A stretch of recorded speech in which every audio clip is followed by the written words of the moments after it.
All right, describe the two fundamental forces, physics forces that Chaos, drive chemistry. What are they? What do we got? chaos and energy.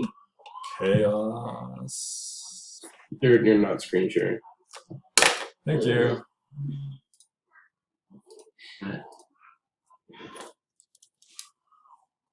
Oh gosh, darn it.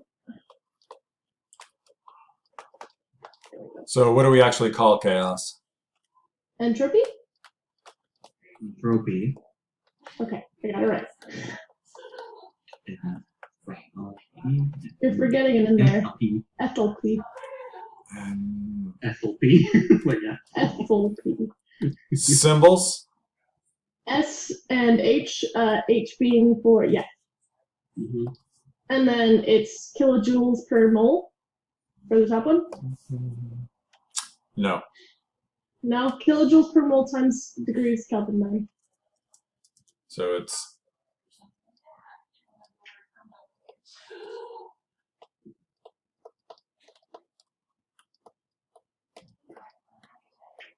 there we go. Okay. Why are you not decomposing? We're taking in energy. Yeah. Yeah, it's just like Our bodies are not a closed system. I mean, aren't we decomposing, but it's constantly being replenished? Yeah. We were aging through oxygen and infection, but the infection is being fought by your body. And the sunlight just does what it does. The sunlight does what it does, yes. Yeah, So that's why you I'm outside. you combat the entropy that's inherent in the universe with an increase in enthalpy. And I think Gage said it, it's not a closed system. You aren't a closed system. You're constantly bringing in the energy needed to combat the entropy that's breaking you apart. What kinds of things get broken apart? Like why do you have things breaking inside of you? Our organs are slowly getting worse at what they do. They'll be because they just get But disorganized. why? And commit suicide. Because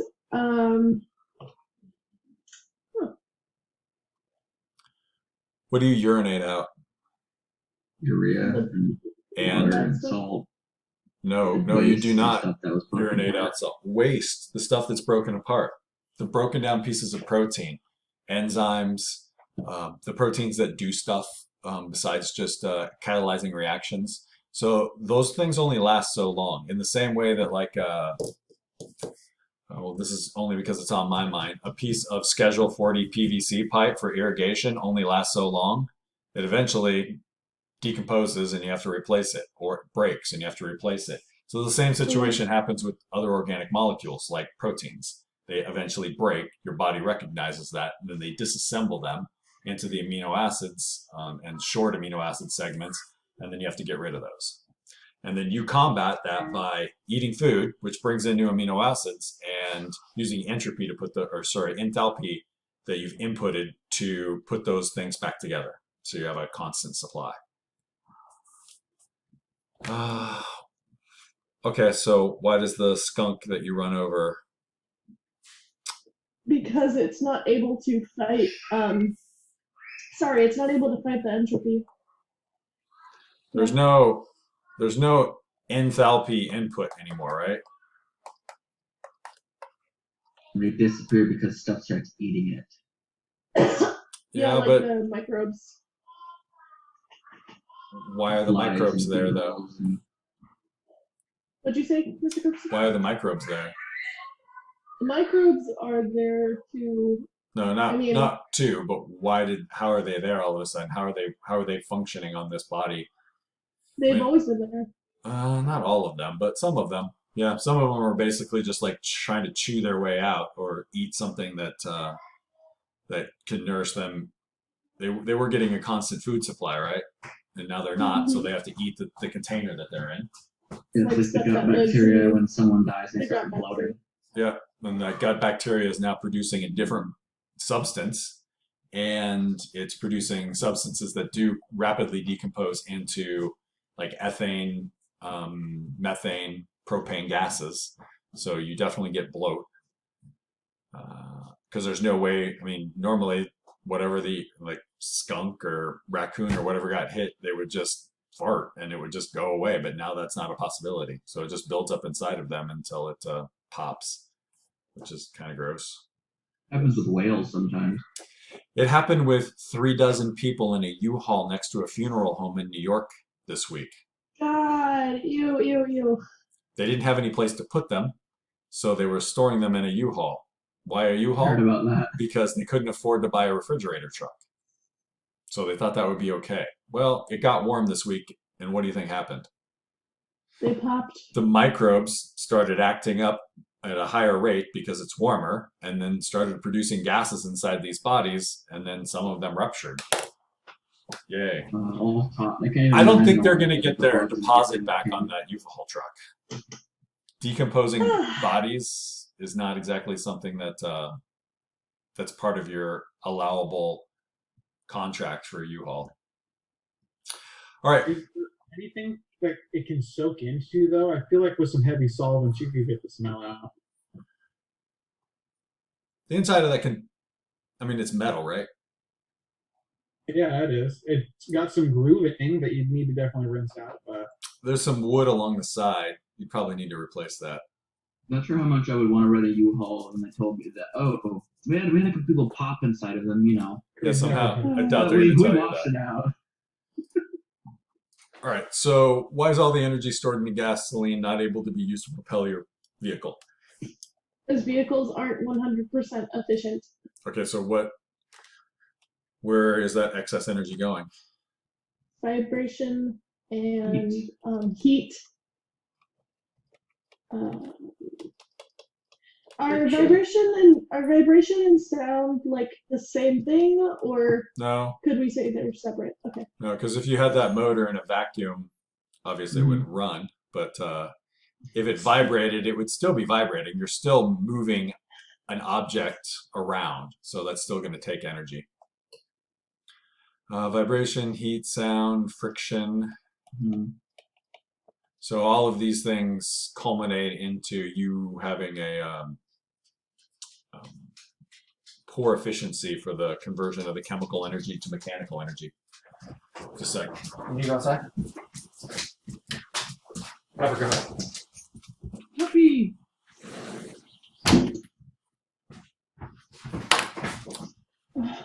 When the mastiff needs to go outside, you let it go outside because you don't want it to go You inside. have a mastiff? I thought you only had the little tiny baby. No, we've got 3 small dogs and 2 large dogs.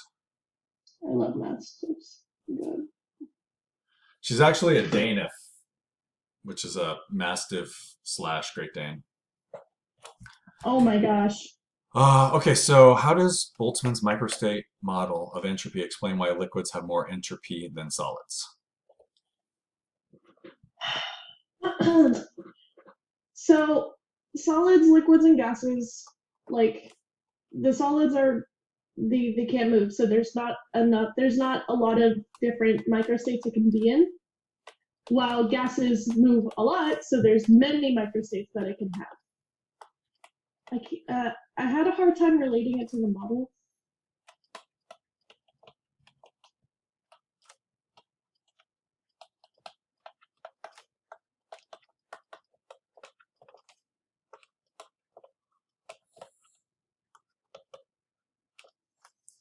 So more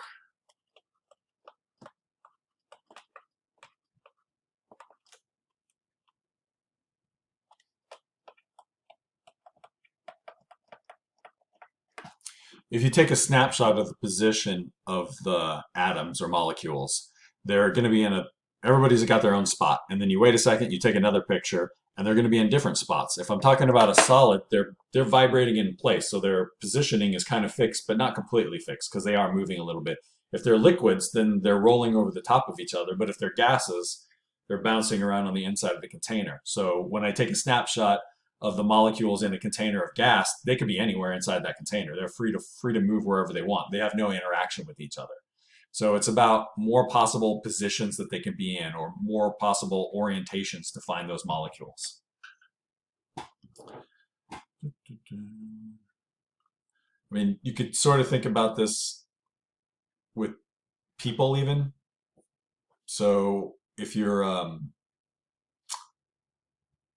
a swimming pool and you're swimming around underneath the water, you have 3 dimensions to deal with, right? So there's many more positions that you could be in that swimming pool than if you're on the side of the pool walking around on the deck, because you can go left, right, front, back. That's it. In the swimming pool, left, right, front, back, and also up, down. So there's more possibilities for where you could be found. Delta? Delta means change of.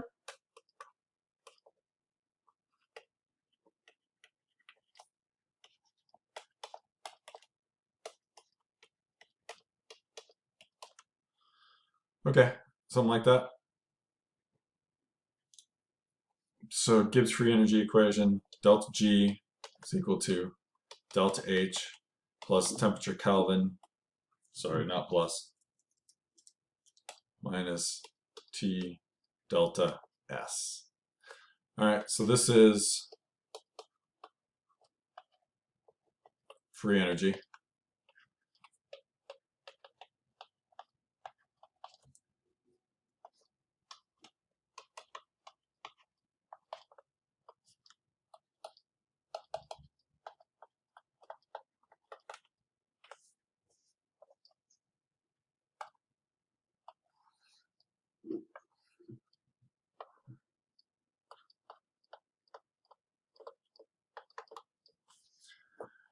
So your change in free energy is equal to your change in your enthalpy minus the temperature in Kelvin multiplied by your entropy change. And that's a term that has to stay. I mean, the order of operations in your calculator will be fine because it's going to do the temperature times the entropy multiplication before it does the subtraction. But if you're punching this into a really bad calculator, you need to make sure that you do that multiplication before you do the subtraction. Okay. Let's go over here, go to there.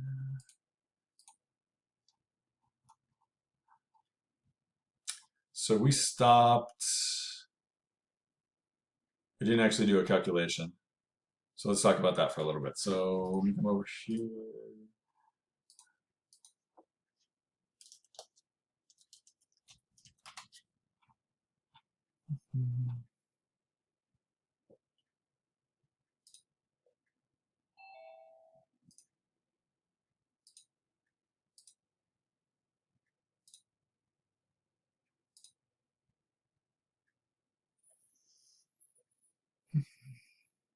I don't know why my internet seems to be very slow today.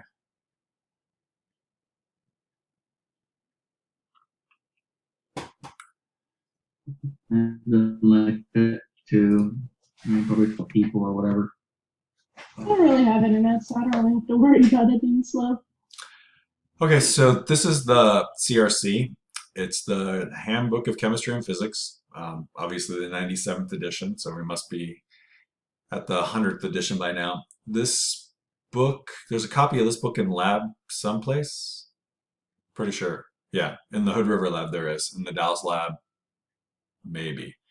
But inside of this book, there's tons of information, like densities of all known substances that people have taken densities from. But what we're concerned about with is, what are these H's? Where do these H's and S's come from? Where do these numbers come from? Typically, I mean, I pulled this out of the textbook, but these things come from the Handbook of Chemistry and Physics. And this handbook is something that we've been using for 100 years now. Somebody will do, let's say, to do a particular experiment, you need to know what the density of, I don't know, 3-chloral 2-benzo pentane. And until you find out that density, you can't do your experiment. Well, maybe nobody's done the density on that molecule. So you get some, then you take the density of it. And then, well, I just took the density of this. It's not in the Handbook of Chemistry and Physics.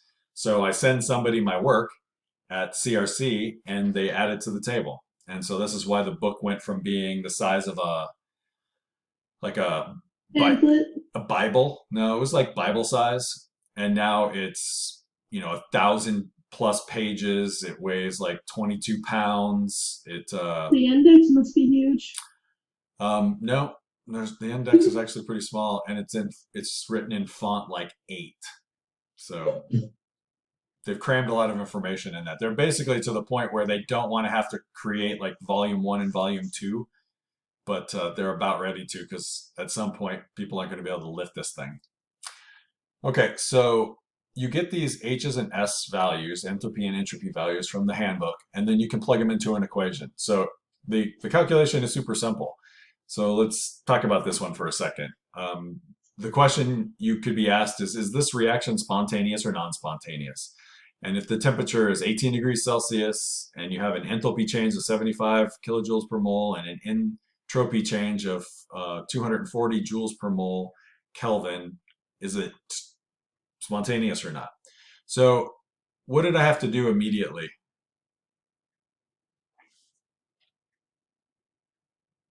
Find those values. No, they're given to you here. To do this problem, what do you need to do immediately? Yeah, first off, that's degrees Celsius, and I need this in Kelvin. Okay, great. So don't forget to do that, because if you put it in degrees Celsius, you're not going to get the right answer. Anything else? Make them both in the same joules unit. Yeah, so when I go to the subtraction, I need to have the units be exactly the same, or you can't add or subtract terms with different units. So I turn this one from kilojoules into joules. So just took the K out and added the 3 zeros in. So then I multiply these guys together, I subtract it from this guy here, and I end up with this value. So you can say it's 5,160 joules, or you can convert it back and say it's 5.16 kilojoules per mole. Whatever, but this thing is positive, so this is a non-spontaneous reaction. So if your delta G is positive, then you have a non-spontaneous reaction. So we saw this when we did, I'll just put a new one up here.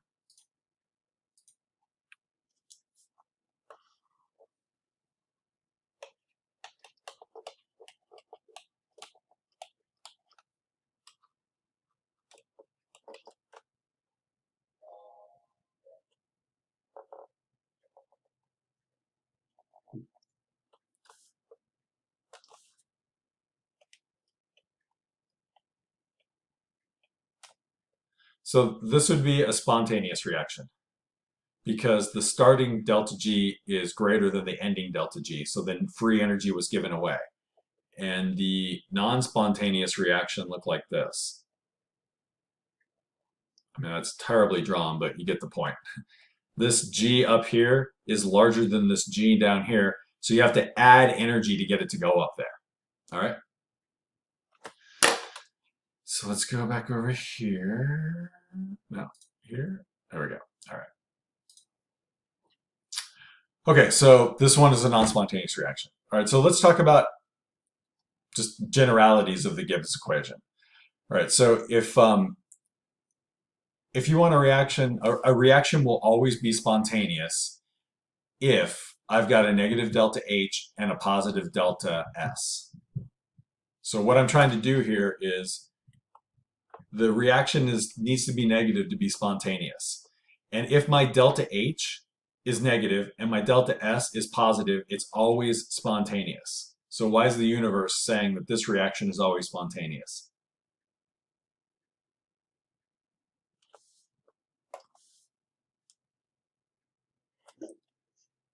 What does this negative delta H mean? It means that the change in enthalpy was less than the change in entropy. It's got nothing to do with entropy.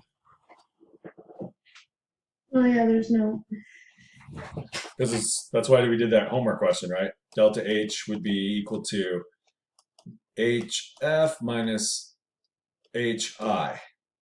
So how do I get a negative value?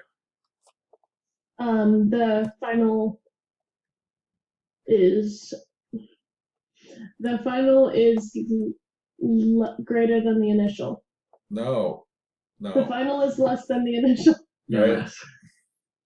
So if my initial is, say, 20 and my final is 10, then my answer is negative 10. Okay? So tell me about the substances. They had a certain amount of energy. Let's say they had 20 kilojoules per mole.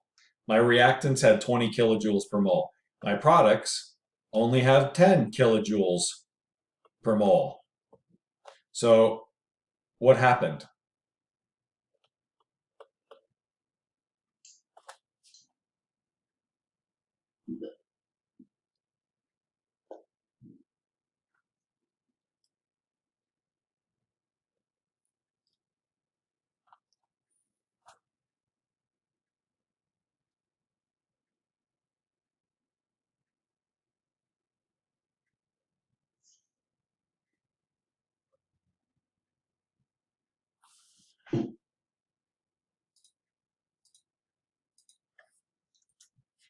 Energy was given off, and there's an increase in disorder. You don't know anything about the disorder for this portion.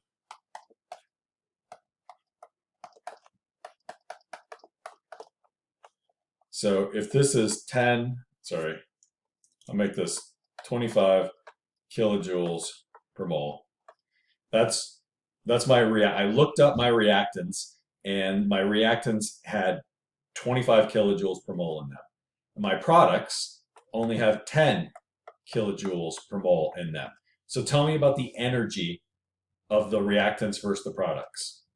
Energy left the system. Energy left the system. So let's say this reaction happened inside of a beaker. This lost 15 kilojoules per mole of energy, just gone. So we had a name for a reaction that gave off heat from last quarter. Endothermic? And what's endo prefix mean? And so exothermic. Exo. So this would be an exothermic reaction. So is the universe happy that during the course of this chemical reaction, heat was given off? Yeah. Yes. That's what the universe is trying to do, right? Get rid of the energy in things. Okay. Mhm.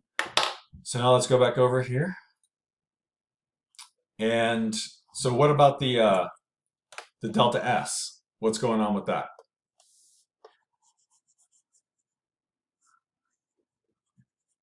It's a positive number. So Okay. So how do I get a positive number for delta S? the final is less than the initial. The final is greater than the initial. All right, you got both of them. Which one is it? Greater. So let's say that this is, I don't know, 40 joules per mole. Okay. And this is, I don't know, 15 joules per mole. Okay. So the amount of chaos in my reactants is 15 joules per mole. And the amount of chaos in my products is 40 joules per mole. We good with that so far? I'm going to end up with what? 25 joules per mole.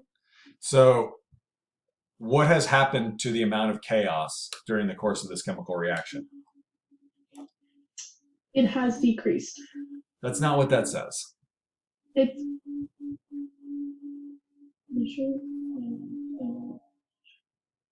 oh, then it's increased. So it's gone up to 20. It's gone up 25 joules per mole. So is the universe happy with the way that this reaction is taking place? Yes, because chaos goes up and energy goes down. Chaos went up, energy went down. Sorry, Matt. Jordan, are you all right? She keeps leaving and coming back. And now she's not actually connecting, so maybe she's just got bad connection. Anyway, so nature's happy with this, right?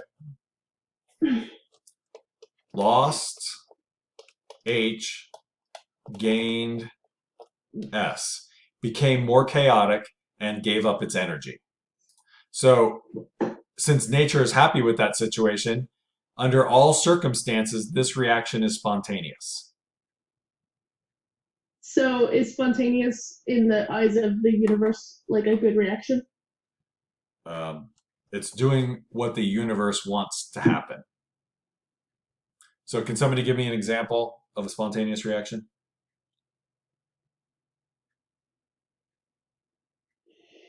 Nitroglycerin? That's a Maybe molecule. not. Anything else? Keep cooling down. No. Coffee. Lighting paper on fire and then having the fire keep being Okay, lit so on the fire. burning of a piece of paper, does that only happen when it's 80 degrees Fahrenheit? No, it can happen When? whenever. At all temperatures. Are we okay with Yeah. that? This says not applicable because the burning of a piece of paper will happen at 0K all the way up to, I don't know, infinity K. It doesn't really matter. The temperature has nothing to do with this reaction occurring. This reaction will occur at all temperatures.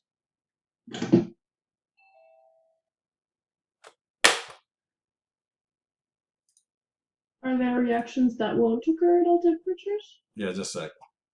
Trying to let Jordan back in.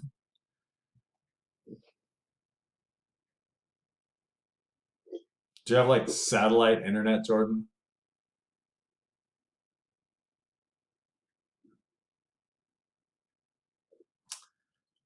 You and Sheen are very jerky.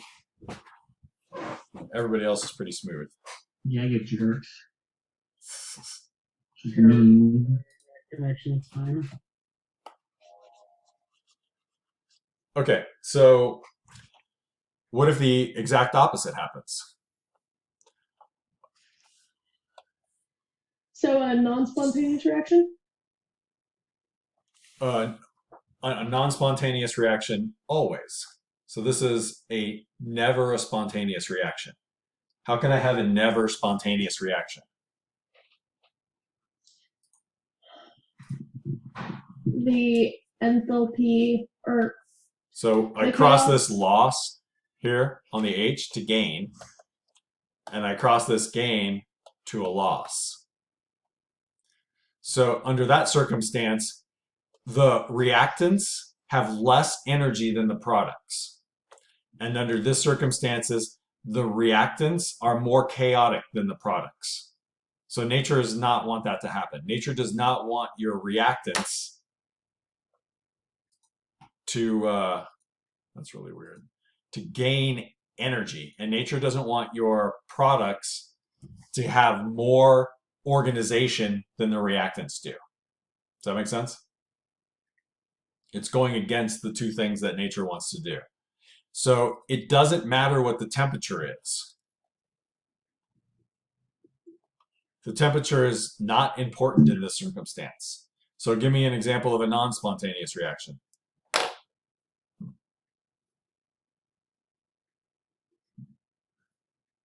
water freezing or ice melting? That's definitely not a never spontaneous reaction.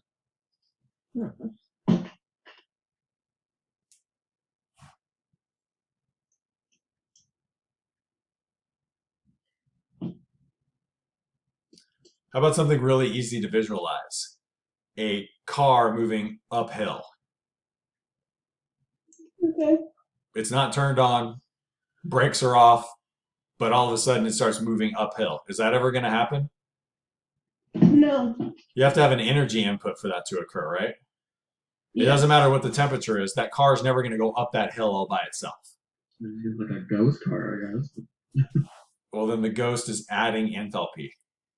I think I remember seeing that somewhere. So what about photosynthesis? I was thinking that, but In photosynthesis, the products have more energy than the reactants, and the products have are more organized, have less entropy than the reactants. So, is that reaction going to happen at all temperatures? No. Is it spontaneous? Do trees grow in a closet? No. So the only way to make the tree grow is to do what? if there's some input Of what? of something, of light for trees. You have to have sun, and you have to have nutrition from the ground. And carbon dioxide. You just need water. energy, right? You just need energy. So spontaneous means you don't need energy? Spontaneous means you do not need energy. So if once you light that piece of paper on fire, do you need to add energy to keep it burning? No. But if I've got, I don't have any plants on me right now. But if I take a plant that's outside, we've got, I don't know, like a bowl of snap peas outside. So if I take that thing that's out on the driveway and I put it in a closet, what's going to happen? Die. Nothing. Nothing's going to happen. It is not going to continue to happen. It's not. It's since the reaction is not spontaneous, then it stops happening. Period. So what happens if I put you in a closet? I die. I don't want to go back in there. It's dark. Scary. You don't die, right? Well, I don't get energy. I'm not saying I'm not feeding you. We'll feed you underneath. We'll just slide it underneath the door. How about this? In there. When you get put into that closet, does the respiration stop happening? No. No. If I put the plant into the closet, does the photosynthesis stop happening? Yes. Immediately, right? Absolutely immediately. All right. So it doesn't matter what the temperature is. I can never make the plant undergo photosynthesis without adding energy to it. And it doesn't matter what the temperature is. Respiration is going to happen no matter what. All right. So when is the temperature important? But So On for spontaneous number reaction. one, nature wants this and nature wants this. For number two, nature doesn't want this and nature doesn't want this. So this is definitely going to be spontaneous because nature wants this, and this is definitely going to be not spontaneous because nature doesn't want that to happen. All right? But what if they're not in line with each other? What if one of them is doing something that nature wants and one of them is doing something that nature doesn't want? So is that is nature temperature specific? does nature want this to happen? Yes. Sorry, my bad. I meant to circle. Does nature want this to happen? No. No, nature doesn't want the products to have more energy than the reactants. Does nature want this to happen? Yes. Nature definitely wants them to have more chaos. So who wins? Nature. Depends on Oh. the temperature. It went. If you take it to a high temperature, then it'll become spontaneous. But if I'm at a low temperature, the reaction is non-spontaneous. So can you give me an easy example of this? Mm. You've tried to give it to me before. Oh, ice and water. Okay, so what happens when water melts? When water melts? What happens to the S? I've got a When- solid, it gets turned into a liquid. What happens to the chaos? It goes up and increases. All right, so we got this situation right here, right? This happens, I have an increase in S. Tell me about the energy though. How do you get that water to melt? There's a decrease in energy. You add energy. that Add helps it. energy. You add 80 calories per gram of energy to get 1 gram of solid water to turn into 1 gram of liquid water. So now the liquid water has more energy than the solid water. Does nature want that to happen? No. Mm, So when do you melt ice? At high temperature. At a high temperature. So it's only a spontaneous reaction at a higher temperature. And then when is melting ice not spontaneous? At low temperatures. At a low temp. Okay, so you do not melt snow when it's 15 degrees Celsius outside. No, 15 degrees Fahrenheit outside.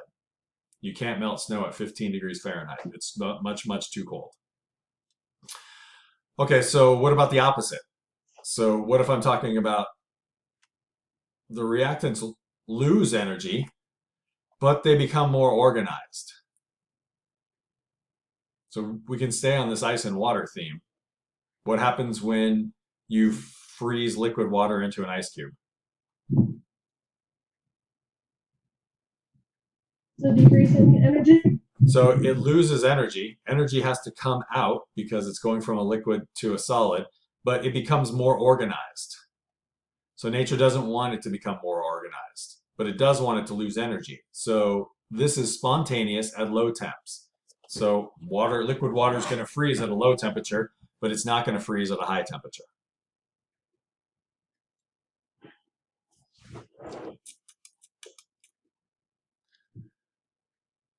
So we have 6 different options of things that could occur depending on what's happening with enthalpy and entropy and temperature. And you just have to look at what your output is going to be. You could easily look all of these things up in that handbook of chemistry and physics and then do the math.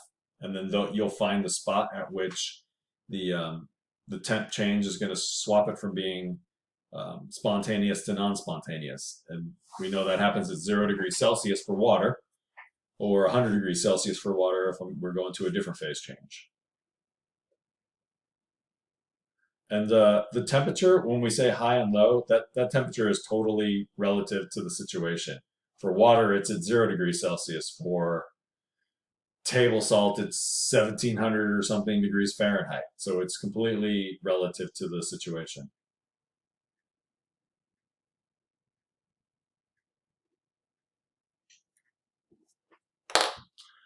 So how do we know if something gained or lost enthalpy?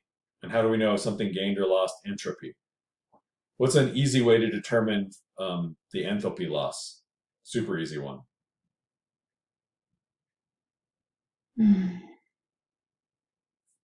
Exothermic. So a release of heat. So if the reaction you're looking at is generating heat, it's losing energy. If the reaction that you're looking at produces light, it's losing energy.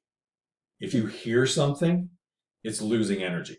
All of those are energy losses because they take a certain amount of energy input to occur. So the energy came from somewhere and it's coming from this reaction. Other examples are the water behind the Bonneville Dam or the Dalles Dam. I mean, one's at a higher position, the other one's at a lower position. Other things you can talk about are gas pressures, like a paintball gun using CO2 to shoot a paintball out. It's the amount of organization has gone down because I had a certain amount of CO2s crammed into that canister, and now I have less CO2s crammed into that canister, so the S has gone up.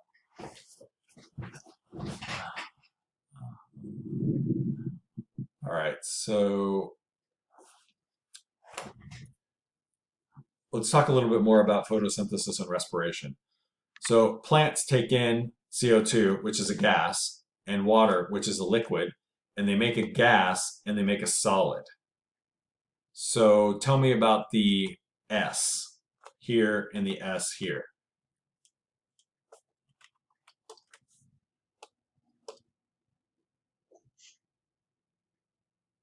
And remember, S stands for entropy, so we're talking about amount of chaos. So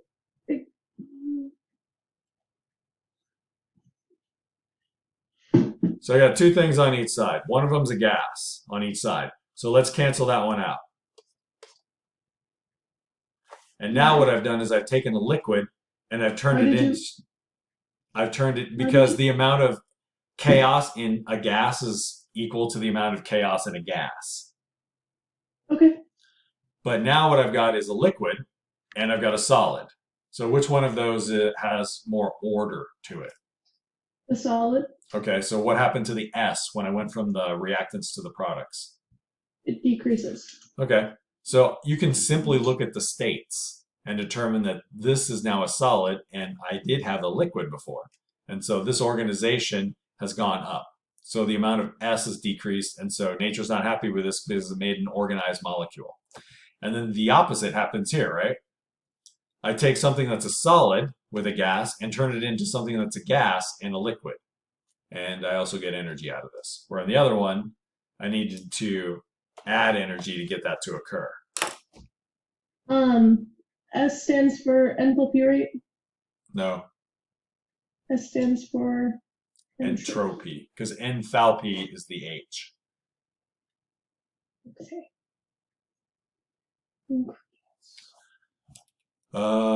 So any organic molecule is mostly going to be composed of carbons and hydrogens and oxygens in some kind of solid state.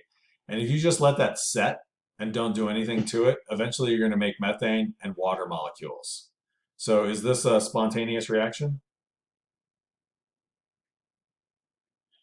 No, because you're not adding energy to it. Oh, so That yes, means it is spontaneous. spontaneous. Yeah. So Because you're not adding energy. I go from a solid into a gas and into a liquid. So I've lost organization based off of state. The other organization loss I had is this is three things stuck together, and now I've broken them into two pieces. So the more pieces I can get, the more disorder that's occurred.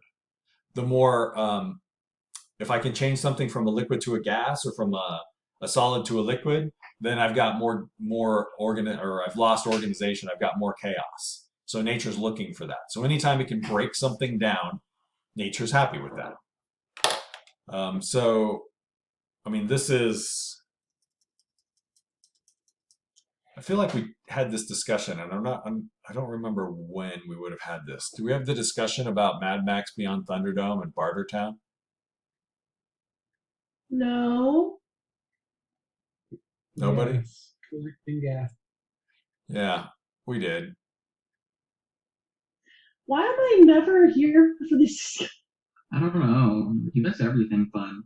I really don't, though. The thing is, like, I went to every class except like the first couple of classes. So Maybe I just have. the discussion that we had was this town had the ability to have electricity. It's post-apocalyptic. There aren't any power plants anymore, but this town has electricity because this person knows how to run a regular electrical plant, which is to boil water, turn a turbine. And the heat source that they were using was methane gas. And the methane gas came from pigs' poop. That was it. So pigs' poop, it smells. What's the smell? Well, part of it is methane gas is being released. They were capturing the methane gas and then using that as a heat source to boil the water. So stuff that you're dumping in the toilet, those gases are flammable. If you were to leave, like if your dog went to the bathroom outside and you never cleaned it up, is it going to stay there forever? No. No, it's going to decompose. After a couple of days, it's not going to smell like anything because the really volatile compounds are already gone. So nature's immediately taking root as I got this solid-ish substance and I'm going to evaporate all the gases off and make this more chaotic. Why does it turn white? Totally depends on the dog and what the dog is eating. But they're usually salts and or fiber. Okay, so how do we calculate delta G's, delta H's, and delta S's? And we did some of this before. Talked about how to do some of this before. And when we were talking about this symbol. What is this symbol? I think we've used it before, but I can't quite remember what it means. Anybody? I know some of you. Summation of. Yeah, this is sum of. So when I'm doing these, let's look at this first one here. This reaction is hydrobromic acid plus ammonia, and it's going to make ammonium bromide. Okay? So if I want to know the change in enthalpy, the change in the heat, I need to know how much heat my product has. And I need to know how much heat my reactants have. But in this case, there are two reactants. So I have to add up their H's. This that should be, no, that's fine, whatever, it doesn't matter. So this number right here, this is here.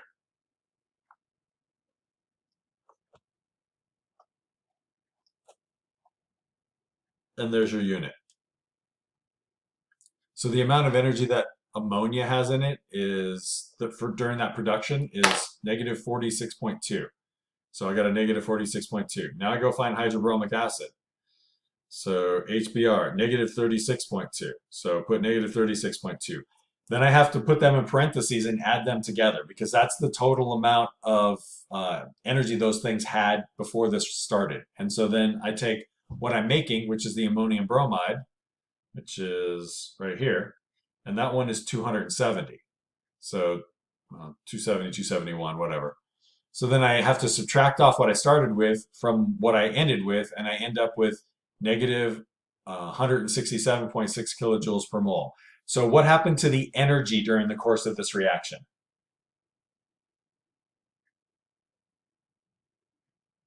It decreased.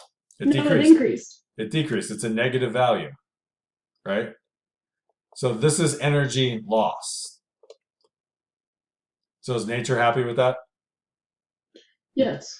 On an energy standpoint, nature is super happy with this because it lost energy. Great. All right, so now let's look at the S. So it looks like the S value is 113 joules per mole Kelvin for creation of ammonium bromide. And for the hydrobromic acid, it's 198.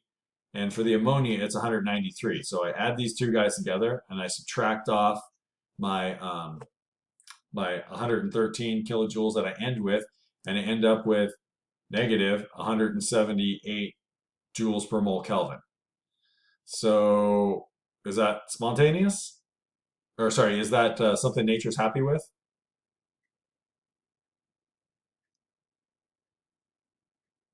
No. No, it gained order, right? It lost chaos. This negative value is a loss of chaos. So nature's not happy with that. It is happy with this loss of energy. So nature's happy about this. Nature is unhappy about this. So is this reaction spontaneous or non-spontaneous? Well, I need to know what temperature it's going to happen at. So we'll just pick standard, which is 298. So there's my delta H from right here. And there's my room temp. And why did this become 0.278 instead of 278? Yeah, I switched from kilojoules to, or from joules to kilojoules. And so then the overall with this reaction is it turns out that it lost so much energy that the reaction was okay with that at this temperature that it became more organized. So it became more organized, but it didn't matter because the amount of organization that it gained was minuscule in relationship to the amount of energy that it lost. So at this temp, this reaction is spontaneous. Does that make sense? Mm-hmm. You know, I thought it'd be a lot easier for me to tell who was getting it and who wasn't getting it, except 1, 2, 3, 4, 5, 6, 7, 8. 9 of you are frozen. 8 of you, 7 of you are frozen. And I don't mean like you're not moving, I mean like your cameras are frozen because there's no way that, say, Fatima is still putting whatever that spoonful of stuff is into her mouth. That's not possible. Look, now all of a sudden she appeared and I don't even see any food anymore. So She's just holding it there. yeah. Yeah, this is bad internet connections or something. I don't know. It's frustrating. All right. So it's 3:27 and we had that conversation about Zoom being exhausting. Yeah. The only help for that is to take a break. So I will see you at 3:35. No one has found any other. 3:35. No one has found any other way to make this thing not as exhausting as opposed to just getting up and walking around. So I'm gonna get up and walk around. I'll be back Okay. at 3:35. Oh, he didn't end it. He just. How is everyone doing? I'm just gonna be here. No talking. Get up and walk around.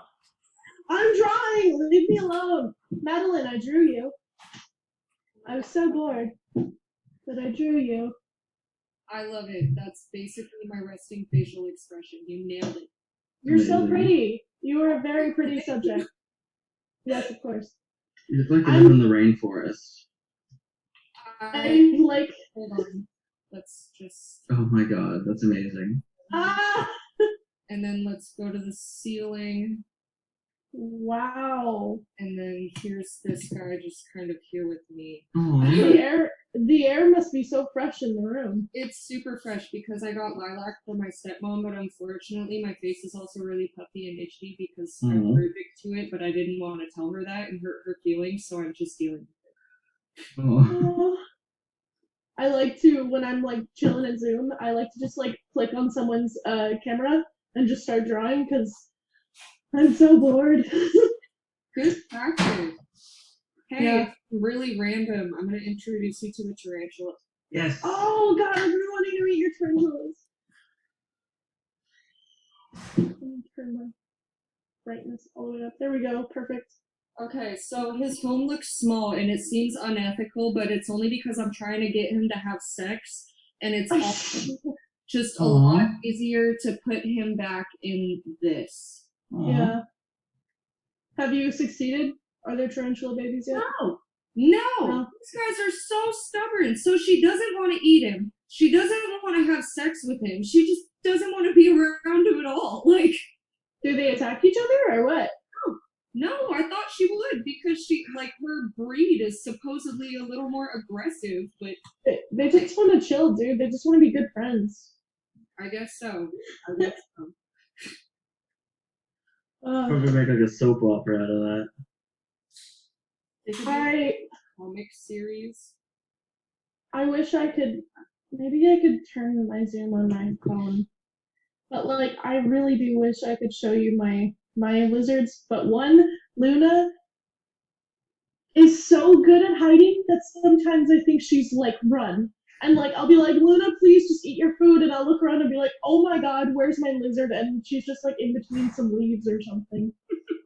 I feel that. I have a Chinese cave gecko, and he's super nocturnal and super just the most antisocial little man I've ever met. His name's Ivar the Toeless, and I can't ever find him. He just he's And then the other day when I was missing her tank, I saw her tail and I was like, oh my god, your tail is like chopped off, but she was just shedding. I was like, Luna, you scared me so bad. Man, I wish I had. All I have is my cactus babies. Yeah, I would like to have a cactus, but I killed a cactus, so I'm not What kind allowed of to. cactus? dude. I don't One of know. these guys, they will never die. What is I it? promise you, if it's in my house, it's gonna die. Period. That's it. I have Is one that of why my you have so many favorites. stuffed animals? Because they don't die. There you go. It's not about things about stuffed animals. They just chill by my bed. At least they're not off my bed anymore. Except my sloth. I have this giant, like life-size sloth that just chills on my bed. I It's got a good big for llama. gaming. It's great because I don't have a gaming chair, and I'm horrible at having back support, so I just sit on my sloth. I got a big llama that I keep on my bed. How am I supposed to? CGCC just like messaged me and they're like, "Don't forget your advising appointment," and I'm like, "I have to still do that? Can I just like take care of my own business?" I had to do one over Zoom, which was awful. Ugh. That sounds so awkward. Literally, all I do is walk in and they're like, "How you doing?" And I'm like, "I'm good. I've got good grades." And they're like, "Okay, bye." I found that if I just email Ryan, my advisor, constantly, he doesn't want to talk to me anymore. So I'm just like, maybe I gotta. he'll email me twice in one day if I just don't respond to her. Like, I got a new advisor because I think they reassigned him, and he's just this random guy that I've never heard before. It's not Ryan, and it's not Kelsey. There's another. Yeah, it's this. Okay, oh, never mind. I deleted the email. It doesn't even matter anymore. It's not like I need him anyways. I already know what I'm doing. Most of this stuff you can pretty much just Google, and some poor soul has been through it before, and it's on like a Quora or something. Yeah. Okay, low key though, I hate Quora because they're kind of like jerks about their information. At least that's what I found. It's You very can go to hard for me. Wikipedia, I guess. Yeah, but Wikipedia. I mean, you know, they have the great articles like Tree Octopus. I'm pretty sure Wikipedia is like about to die because no one ever donates to it. I mean, I'm pretty sure some places in the Dells are gonna die after this. Just a side note, Wikipedia makes so much money that it can spend millions on activism. Mm-hmm.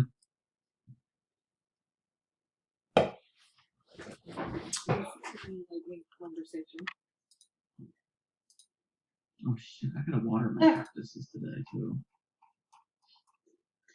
I think the reason I kill plants so easily is because I forget that they exist and I don't water them. Or Yeah, you at least need to water your cactus at least once a week. Or I leave them on like countertops where there's a lot of sunshine and they don't like that. And then they die because they were bleached by the sun. Where do you think cactuses live? In the sun, but listen, I killed the cactus. How? So I don't. Wait, what kind of cactuses did you have? Like, did you have more of a cactus? It was Cactus a or like a Walmart. succulent? It was a Walmart cactus. Ooh. Was it a Probably forest drowned. cactus or a desert Is cactus? it made out of plastic? It was not. If I killed a plastic cactus, I would hate myself. I would genuinely hate myself. But I killed so many plants before. I killed moss. Okay, I killed moss. Randy And Moss. I've got a lot of cactuses from Home Depot that they like glue fake flowers on top of them. Luckily, yeah, I had to remove I the saved fake flower those. from. I feel so bad, like you poor babies. Yeah. Luckily, I don't kill lizards though, so that's good. I did just get a tequila plant though, so that's fun. Those are really hard to actually get tequila from. Oh yeah, but I mean, I named her Tequila. If you're thinking of getting caught in... No, and getting caught in the rain. I don't know, I haven't heard that. If you're not into yoga. I feel like none of you know that song. None of you would know that song if it wasn't for Guardians of the Galaxy. Actually, I knew it before Guardians of the Galaxy. Thank you very much. Wanted is what did it for me.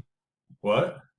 I just The kept movie hearing Wanted, it. the one with Morgan Freeman, where there's this random assassins guild and this weird ass loom that apparently can tell the future and people can defy physics by getting ballistic curve just by flicking their wrist and other shenanigans. Has anyone ever actually listened to the Pina Colada song? Because it's kind of like depressing. Yeah, my mom likes. It's my mom about likes drinking, Pina so Colada yeah, songs. it's depressing. It's not about drinking. It's about a couple cheating on each other, and then they find out that they were cheating on each other, and then they were like, "Wait, never mind. It's okay because we both actually still like the same things." Mm-hmm. I love Sirius XM. Yes. Classic Rewind. Rockin' 50s. Sirius XM. I don't like it because if you drive on the Oregon side on 84, it cuts out like every 15 seconds. Yeah. You gotta drive on SR14. Is like all I get in Hood River is Latino music and country music and Christian music, and that's it. I like the Latino station. It's fun when I'm driving. Yeah, home. I mean it's fun and stuff, but like I'd like to listen to like Metallica or like normal music, like music that like is popular today instead of just like country music. Are you telling me you Christian don't want to music. listen to Narco Corridos? Download every Pink Floyd album Take me ever on your home. phone, and you'll never run out of music. To the place. My phone will die if I do that. Amazon Music is $6 a month, and you can listen to basically any song in existence. West What? Virginia. I pay $10. I pay $10 a month for YouTube Music, and it's pretty good. Contra I didn't- If you pay Stop. if you pay $15 a month, you can get Google Music, and then you can listen to any song you want on any device and share it with, I think, 6 other people. Yeah, but Or like, you could just no. look up YouTube videos. Yeah, for but free. you still get ads. YouTube Red. Yeah, we don't get ads. No ads. What, Sheen? I can't hear you over all this talking. What are you saying, Sheen? Student version of YouTube Music and YouTube Red and stuff, but only costs you $6. Mm-hmm. Oh, amazing! I've only paid for a month, so it's okay. Well, you're still saving yourself 4 times 12. Do the math. That much a year. I actually have no money in my bank account, so I'm not paying for music. I still have the subscription. It still lets me listen to music for free, but I haven't paid the money for like a month. So it's free for me. It's not how it works, but Godspeed. It's playing music. It plays music. It's just free for me, I guess. Only me. Maybe it's because Well, there they you tried go. to take money. Huh? She's selling us Spotify Premium on your student account's $5 a month, so that wins. Free versus $5. $5 wins. I'm sure you can't get everything. No, like I get. It literally works the exact same as it's been working. You're But I probably haven't- in a billing cycle. So they tried to take money out of my account, but there was no money there, so they couldn't. And they were like, Well "Hey, played. pay the bill," and I was like, "No," and I kept using the app. I don't know what's going on. Free. I relate to that too, probably. Nothing's free. Freedom is free.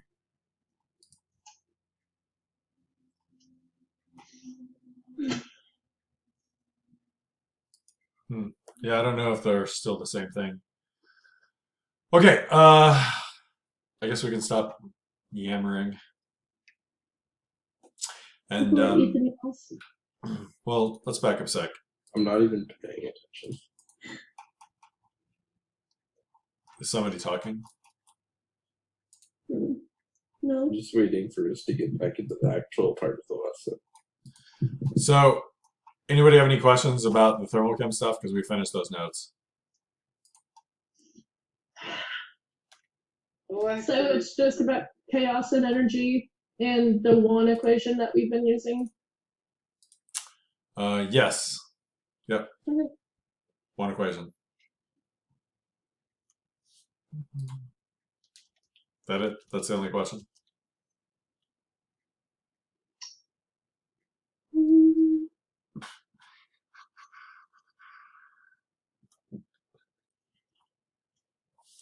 Okay.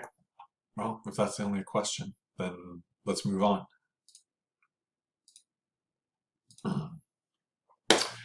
Okay, so we're going to talk about electrochem.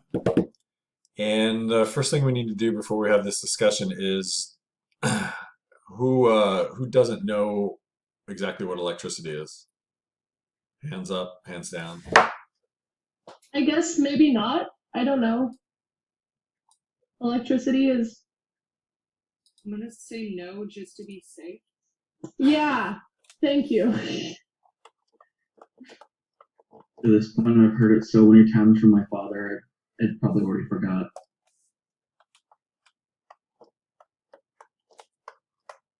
Just a bunch of electrons in a row.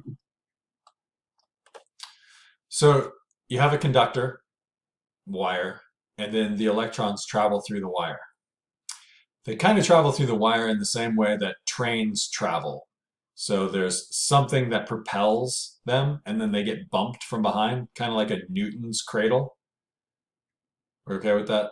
That Newton cradle analogy? Yeah, the thing that goes back and The forth. little balls and the swings, and then this one over here flows up. So when this electron right here moves, it bumps that electron, which bumps the next electron, which bumps the next electron. And then this electron is now in this position, and then this one follows suit. They get pushed from behind to get moved over. So when you flip a light switch on, it seems like it's moving at the speed of light, when actuality,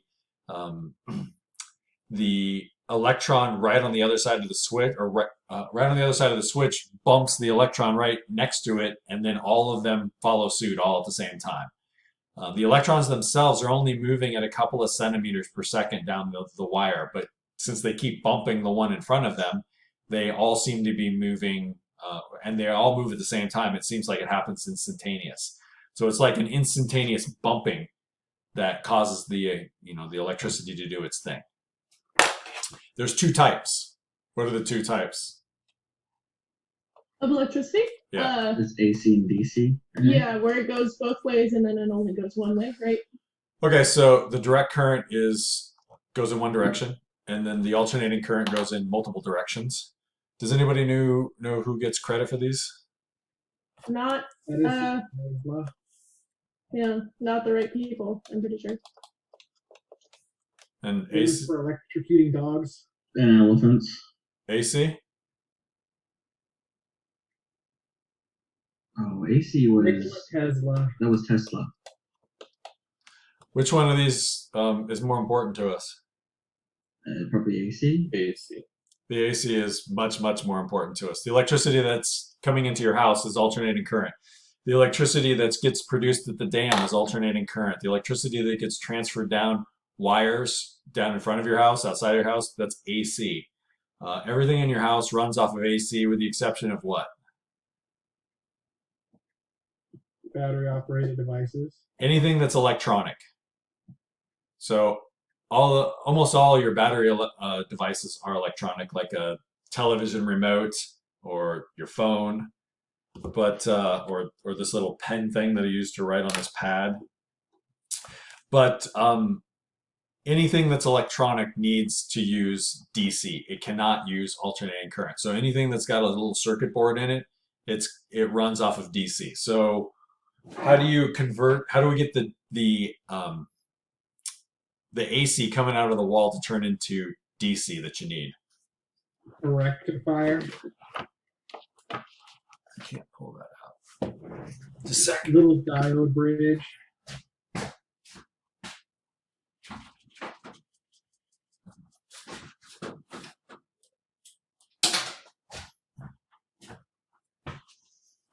This?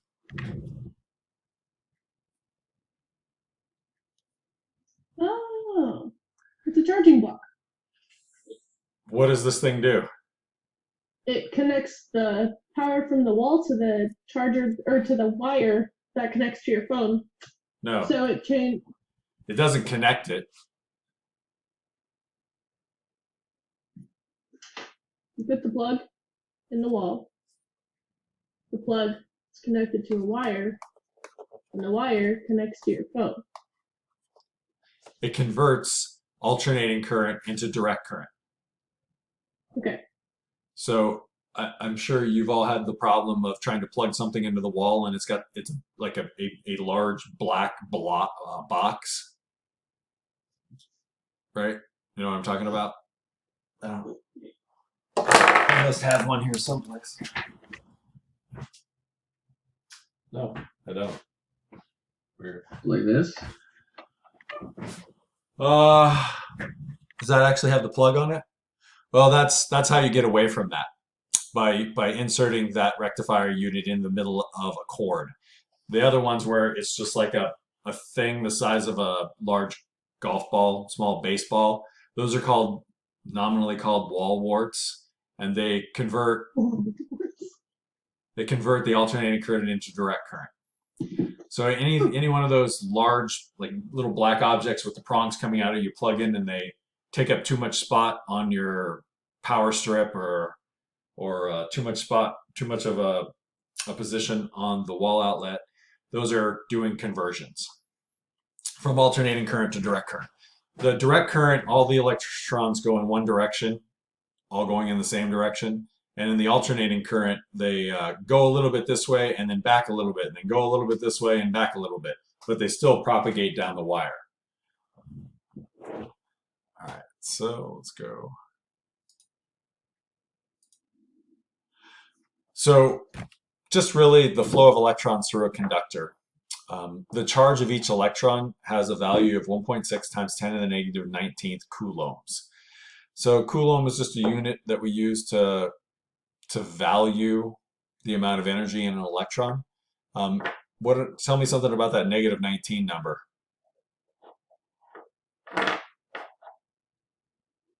Really tiny. Really tiny, right? Yeah, Really really tiny. small. So how come this electron that has this really tiny amount of energy in it, how can it actually do stuff like, I don't know, move a car?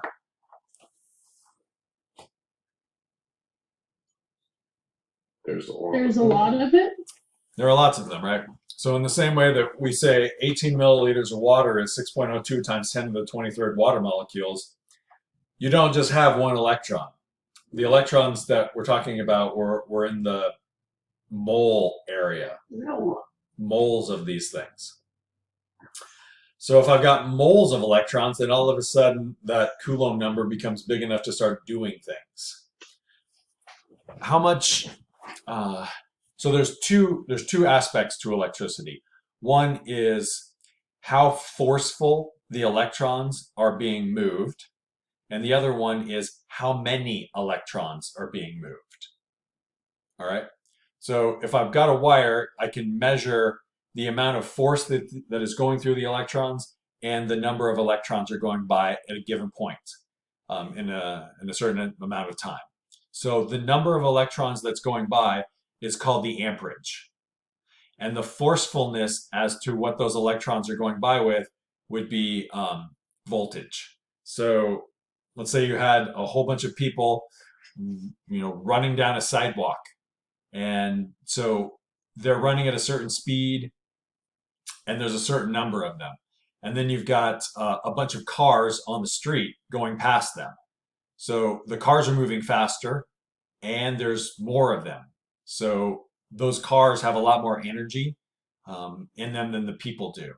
So if I get an electron, if I push it hard enough, it produces a lot more energy. But then the other thing I could do is just give more of them, right?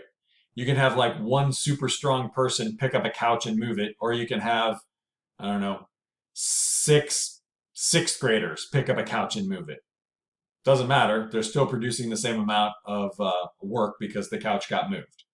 So I can the electrons that are coming out of your wall have a voltage that's somewhere between 110 volts and 120 volts.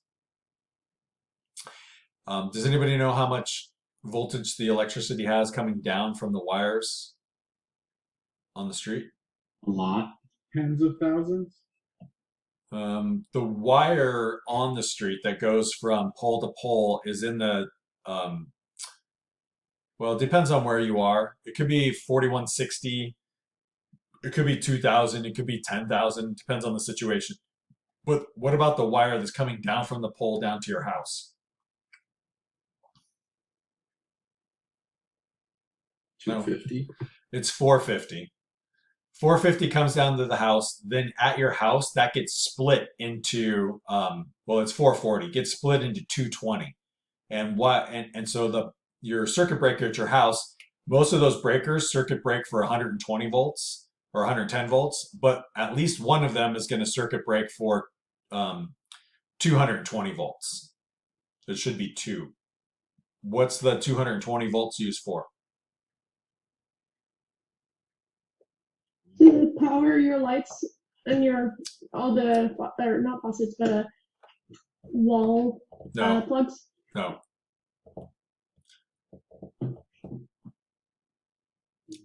Your water heater, There's your two. dryer. Yeah, there's two things. Three things, including stuff in the garage. So your water heater in your garage is probably heated with 220, and your dryer and your stove. So anything that doesn't have a regular plug has one of those round plugs with like 3 or 4 electrodes coming out of it, and the plug itself is more powerful, more powerfully built. I don't know if that's a good way to say it. It's obviously stronger. have we all seen? Has anybody not seen a dryer plug or a stove plug? Look it up. Okay.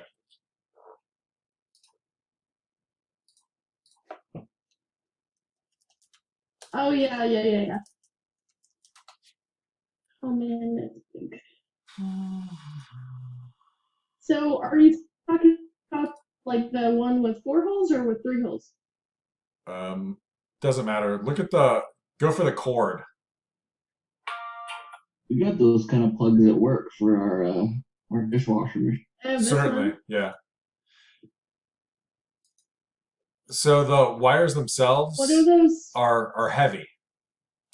Like this thing is heavy duty. It actually takes a little bit of effort to bend the thing, and it's got three electrodes on it because it's using all 3 phases instead of just 2 phases. And it's why does it have to have thicker insulation on it? Because there's more power coming Because the through it? electrons on the inside, if they could get out, they would. They're always looking for the least the path of least resistance. So if there's a way out, they'll go out. Well, so for this one, I want to make sure that the wire is thicker so there's no way for it to get out. I mean, you can have insulators on wires that are phenomenally small. Like if you were to cut a USB-C cable in half, there's several wires inside of there, each of them coated with their own insulator that's very thin. And that's because the voltage on those is like 3 volts or 5 volts. So the amount of power that the electrons have to jump through the wire insulation is very small. But when I get up to 220 volts, I need to have a thick insulator on the exterior. The wires up on the power lines, they have thick insulators on them, but they're also not going to touch anything. So they don't have to be as thick as you might expect them to be.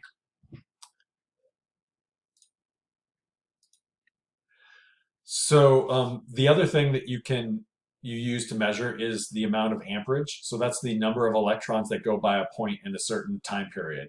And that's the thing that causes your circuit breaker to trip.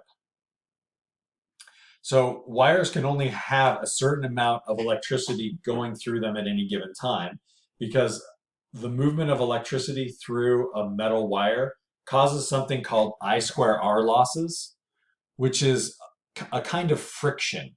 I is the symbol for current and R is the symbol for resistance. And so it's an energy loss based off of the square of the amps times the resistance. And so have you ever, you've probably picked up your phone after it's been charging for a while and it's warm. Yeah. Electricity is going into that, and that movement of electricity, there's a waste to that, and that waste are I²R losses, and it generates heat. So basically, I want you to think about as the electrons are traveling through wires, they generate a kind of friction that produces a kind of heat. So if I've got more electrons running through the wire, I get more friction, I get more heat. And you can only have so much heat on that wire because what happens? Once it overheats it. I don't want to say explodes. No, it doesn't But explode. Anybody? Would it melt the wire since it's made out of plastic? The exterior, the insulator, is going to be made out of some sort of polymer. So that plastic or rubber or whatever it is that we're talking about will literally melt off of there. And then when that happens, then the electricity starts going places it's not supposed to go to, like into you or into a couch or into carpet. And then that stuff catches on fire because it's not supposed to have electricity running through it. Why do some plugs, like some old house outlets, like whenever you've got a plug in there for a long time and you pull it out, that there's like an orange kind of ring around it? Like I have a outlet in my house that we don't use anymore because both of the holes have like burn marks on them. Okay. So why does that happen? Like why does it lose the ability to? Too much electricity has gone through that. The insulators are probably decaying. It could be that they're made out of an insulator that isn't optimal. Like they used to make them out of paper and cloth. So you should have that outlet removed. Yeah, we don't use it anymore. So It was used for my lizards, like heating pads, so that's probably why. gotcha. So as electricity is going through that wire and it starts to heat up, the circuit breaker in the circuit breaker box is basically feeling that. And once the amount of electrons that pass through a given point are warm enough, they actually melt something inside the circuit box. And then the circuit box just the meltedness allows it to close or to open. So then all of a sudden the electricity stops, which is why if a circuit breaker pops and then you go over and go to reset it, sometimes it won't reset. It's still trying to cool itself off. And then once it finally does cool off, then you can go ahead and reset the circuit breaker. But whatever was plugged in, like sometimes it's just you had you were running a hairdryer at the same time that you had a heater on in the bathroom and the lights on and maybe a stereo going, and there was just too many electrons running through the wire, and so the circuit breakers said, no, that's too much. Those wires are going to get too hot. We don't want your house to catch on fire, so none of that. So when I think about an analogy of electrons and electricity and water, I think about the amount of water being the amperage and the force of the water being the water pressure. So if you turn on a garden hose, there's a certain amount of water pressure coming out of that, right? Maybe enough to like move rocks and dirt off of your driveway. But it's not enough to knock you over. It's not enough to like hurt you or anything. But if you were to take that same water and then plug it into a pressure washer, tell me about the number of water molecules coming out of the pressure washer nozzle compared to the number of water molecules coming out of the hose. It's higher. No, it's much, much lower. Is it because the gap is tinier? The gap is tiny. Yep.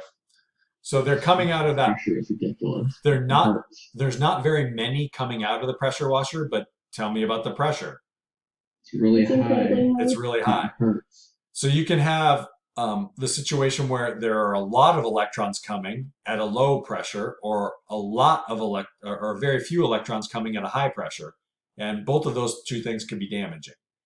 What about where there's like a lot and there's a super high pressure? Is that available or is that Yeah. possible? Yeah, sure. Lightning, a Tesla coil. But then if it's low voltage and low current, then it's safe. Safe. I mean, it can't hurt you. Like you're not going to do this, but you could easily go out to your car and pop the hood and grab a hold of the battery terminals. Again? Yep, nothing will happen to you. It's only 12 volts. It's not enough voltage to actually discharge through your body. But if you were to take, say, a wrench or a screwdriver or something and touch one to the other, that piece of metal would melt. So, had- but since it's metal, wouldn't it also shock you? No, it can't shock you because the battery itself can't shock you.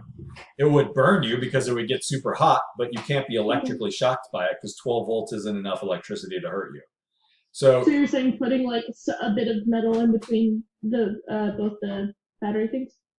Yeah, if you did that, that metal would almost immediately melt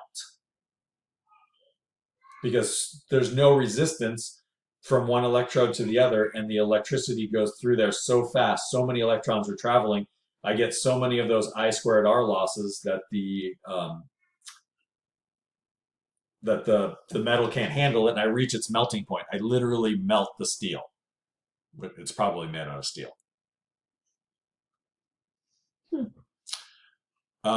So they can either be pushing really hard, or there can be a lot of them. If you tell me about the Columbia River itself. Is there a large amount of pressure there? No. Well, you can stand in it, you don't get knocked over, but Yeah. there are an awful lot of water molecules going by. So it's very, very high current, very, very high amperage, but very, very low voltage or pressure. But if you're in a certain place in Hood River, it could be maybe calf deep, and its pressure is high enough to knock you over. So you're nowhere near the amount of water molecules passing by a point, but you're absolutely at a higher pressure. So when we're thinking about electricity, I want us to think about the fact that I can cause them to be forcefully moved, or I can travel a whole bunch of them through a particular point, and I can have any variations of any of those. So the stuff coming out of your wall outlet is 110 volts, and you can usually have 20 amps worth of electricity come out of that wall outlet before the circuit breaker pops. And most things don't produce anything close to needing 20 volts. So like a television is under amps. It's under 5 amps worth of electricity. So you could plug like 4 pretty big TVs into an outlet, and that outlet will still be fine. And so if you look at a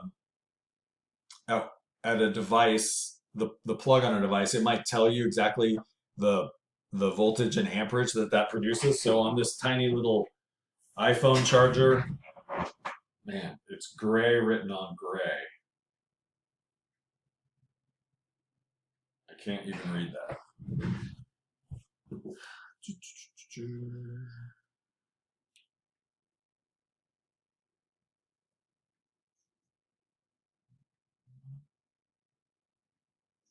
Let's see if this works.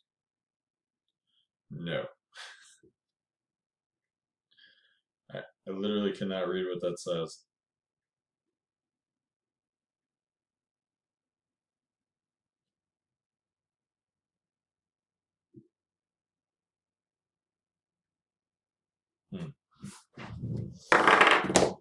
I know that the one from my phone is 5.8 volts and 100 milliamps. So 0.1 amp is the maximum amount of electricity that will go through the charger. And then other devices are obviously going to take more electricity and maybe at a higher voltage as well, depending on your device. How do you find that? Mine says 5.0B is equal to 1.2A. Okay, so 1.2A is 1.2 amps, amperage, and then what'd you say, 5V? Yeah, 5B. So 5 volts. Most electronic devices run off of somewhere around 5 volts worth of electricity.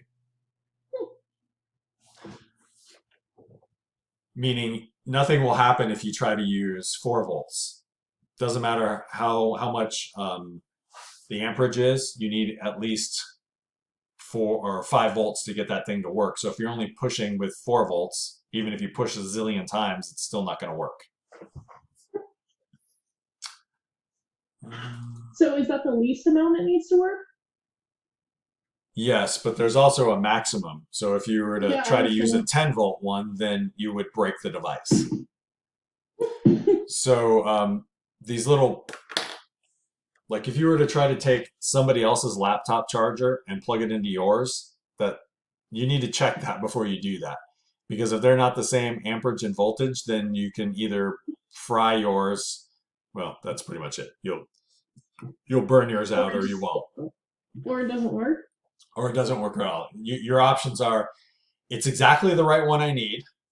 It causes my laptop to catch on fire, or it doesn't do anything at all. Well, I definitely don't want my laptop to catch on fire. It's fun.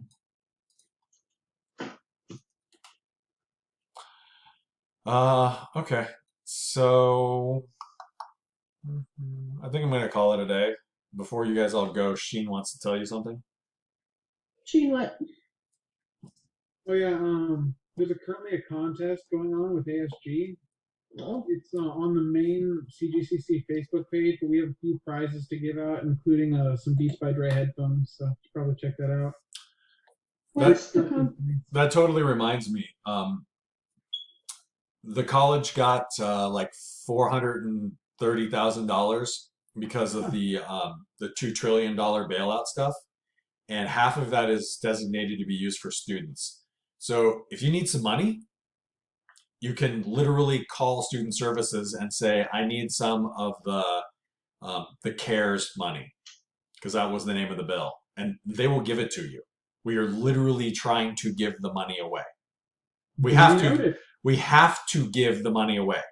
So half of it gets to be used for like just regular campus stuff, and the other has to be given to students. So we're literally like, please ask us to give you money.